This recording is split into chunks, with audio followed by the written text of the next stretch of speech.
নমস্কার, আমি পারো। আশা করি আপনারা ভালো আছেন।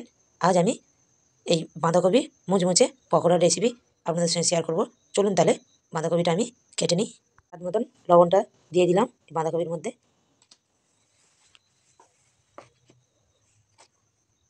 আর সামান্য একটু হলুদ দিয়ে দিলাম।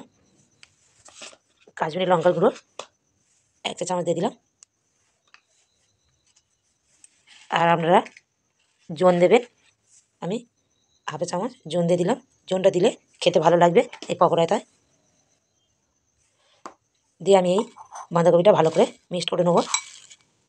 এর মধ্যে কোনো জলের প্রয়োজন নেই। আমি এই লবণ দেওয়া আছে, তাতে বাঁধাকপিটা মাখতে মাখতে জল বের হবে। যতটা মাখবেন, মানে যেমন মাখবেন।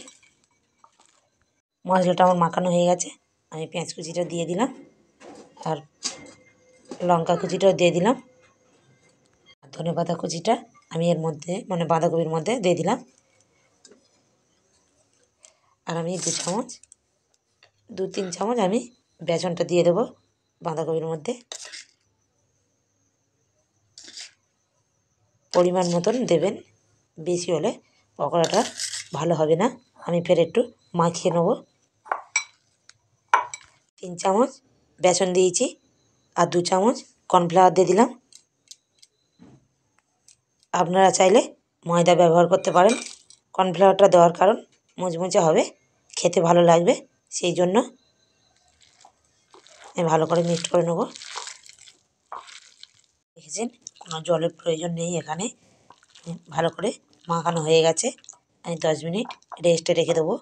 রেস্টে রাখার কারণ এই বাঁধাকপিটা নরম হয়ে যাবে, আর যা মশলা দিয়েছি খুব সুন্দর সেট হয়ে যাওয়ার জন্য আমি 10 মিনিট রেস্টে রাখবো।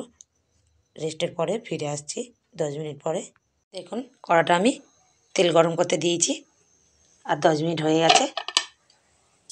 আমি পকোড়াটা ভেজে নেব। ছোটো ছোটো করে আমি শেপে দিয়ে দেবো।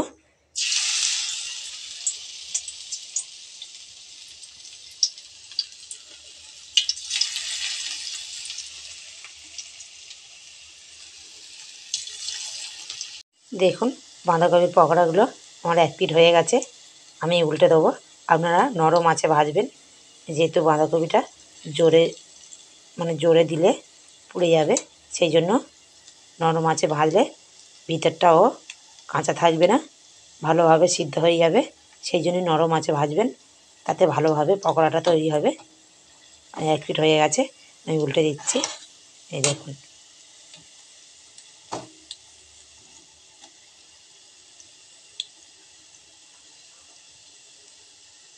আপনারা দেখেছেন বাঁধাকপির পকোড়াটা কীভাবে তৈরি করতে হয়। সব পরিমাণ মতনগুলো সব পরিমাণ ঠিকঠাক দিলে পকোড়াগুলো কত মুচমুচে, খেতে দারুণ খেতে লাগে।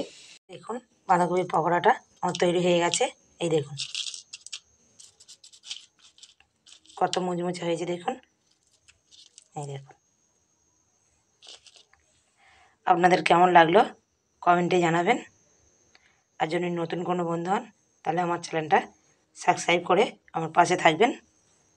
তো জানেন, খুব ঠান্ডা পড়েছে, আর এই বাঁধাকপির পকোড়াগুলো এই ঠান্ডার সময় খেতে দারুণ লাগে। মুড়ির সঙ্গে হোক, সসের সঙ্গে হোক, খেতে দারুণ লাগে। এই দেখুন, পকোড়াগুলো আমার তৈরি হয়ে গেছে। আমি খেয়ে আপনাদের দেখাচ্ছি কত মুচমুচে হয়েছে, আর খেতেও দারুণ।